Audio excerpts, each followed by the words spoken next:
quand est-ce qu'on a eu ce qu'on appelle, cette expression qu'on appelle tabernacle? Tabernacle, c'est sur Moïse. Et Moïse devait construire le tabernacle.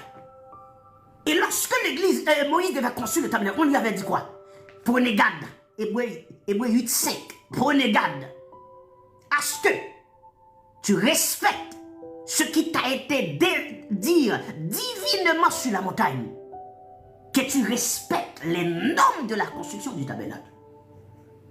Et le tabernacle, c'était une tente. Ce n'est pas un mur, ce n'était pas une maison. Aujourd'hui, si nous avons un homme qui construit le bâtiment et vous dites ce sont des tabernacles, ce sont des ignorants. Un vrai serviteur de Dieu ne peut pas vous parler de tabernacle, il vous dit c'est un bâtiment. Tabernacle, c'est un bâtiment. Tabernacle était une tente. On appelle ça la tente d'assignation que Moïse avait construit. Je dis une tente, c'était même pas une maison, c'était pas une construction, mais une tente que Moïse devait construire, préparer selon les normes. Et lorsque Salomon va construire, ou lorsque David va demander à ce monsieur d'acheter une partie de son territoire pour construire, parce que c'est là où David avait prié Dieu. David lui a dit, je vais construire le temple ici, ce qui est différent du tabernacle. Et lui, il a répondu, je donnerai gratuitement. Il a dit non.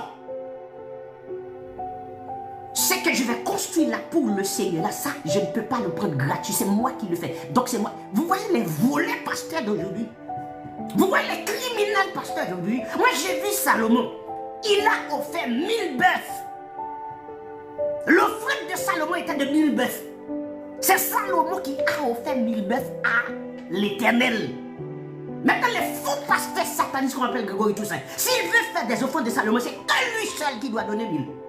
Le peuple n'a rien à voir avec l'offrande de Salomon. Salomon, c'est pour cela qu'on appelle ça offrande de Salomon. Parce que c'est Salomon qui fait l'offrande. Maintenant, si on pouvait comparer à Salomon, donc c'est Grégory qui devait être le Salomon là. Donc c'est lui qui devait donner les 1000 là. Maintenant, vous devenez tous des Salomons. Et Grégory, c'est l'Éternel. Donc vous offrez des offrandes de Salomon. Bon, appelez ça les offrandes du peuple à l'Éternel. L'Éternel, c'est Grégory. Vous êtes tellement ignorants. Mais c'est Salomon qui offrait. C'est Salomon qui donnait des sacrifices. C'était Salomon. C'était Salomon. C'était Salomon. Maintenant, si quelqu'un veut, imaginez que je dis je vais faire l'offrande de Salomon. Mais c'est moi qui veux faire l'offrande de Salomon.